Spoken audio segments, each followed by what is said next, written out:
بسم الله الرحمن الرحيم. الحاقة ما الحاقة وما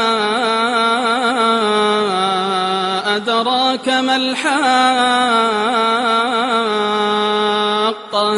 كذبت ثمود وعاد بالقارعة فأما ثمود فأهلكوا بالطاغية وأما عاد فأهلكوا بريح صرصر عاتية سخرها عليهم 7 ليال و8 أيام حسوما فترى القوم فيها صرعى كأنهم أعجاز نخل خاوية فهل ترى لهم من باقية وجاء فرعون ومن قبله والمؤتفكات بالخاطئة فعصوا رسول ربهم فأخذهم أخذة رابية إنا لما طغى الماء حملناكم في الجارية لنجعلها لكم تذكرة وتعيها أذن واعية فإذا نفخ في الصور نفخة واحدة وحملت الأرض والجبال فدكتا دكة واحدة فيومئذ وقعت الواقعة وانشقت السماء فهي يومئذ واهية والملك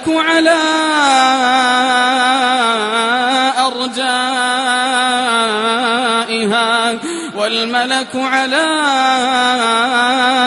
أرجائها ويحمل عرش ربك فوقهم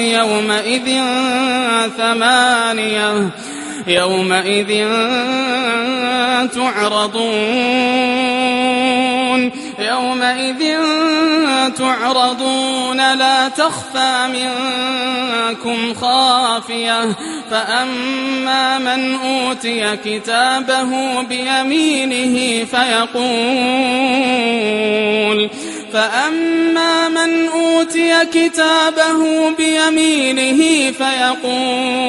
فيقول هاؤم اقرءوا كتابيه إني ظننت أني ملاق حسابيه فهو في عيشة راضية في جنة عالية قطوفها دانية كلوا واشربوا هنيئا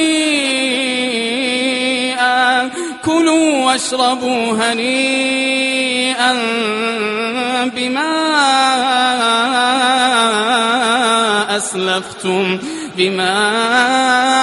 أسلفتم في الأيام الخالية وأما من أوتي كتابه بشماله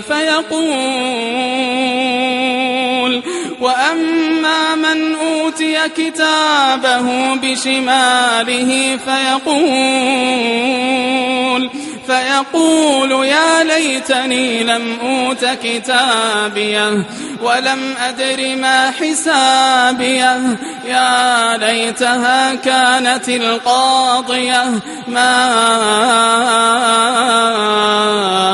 أغنى عني ماليه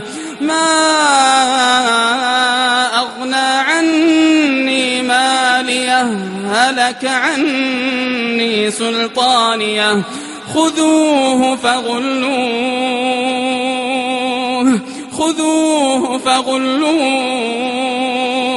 ثم الجحيم صلوه ثم في سلسلة ذرعها 70 ذراعا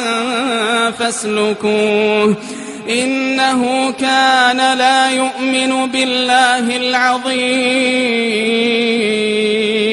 إنه كان لا يؤمن بالله العظيم ولا يحض على طعام المسكين فليس له اليوم هاهنا حميم ولا طعام إلا من غسلين لا يأكله إلا الخاطئون فلا أقسم بما تبصرون وما لا تبصرون إنه لقول رسول كريم وما هو بقول شاعر قليلا ما تؤمنون ولا بقول كاهن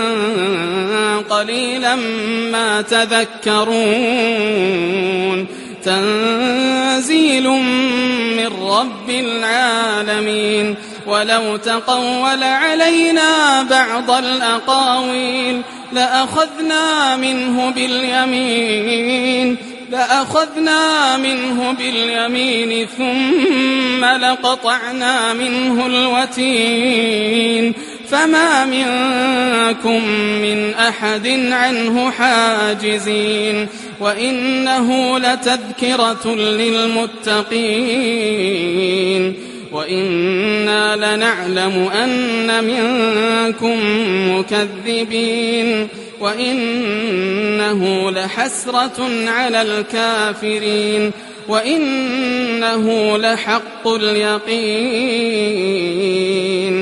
فسبح باسم ربك العظيم.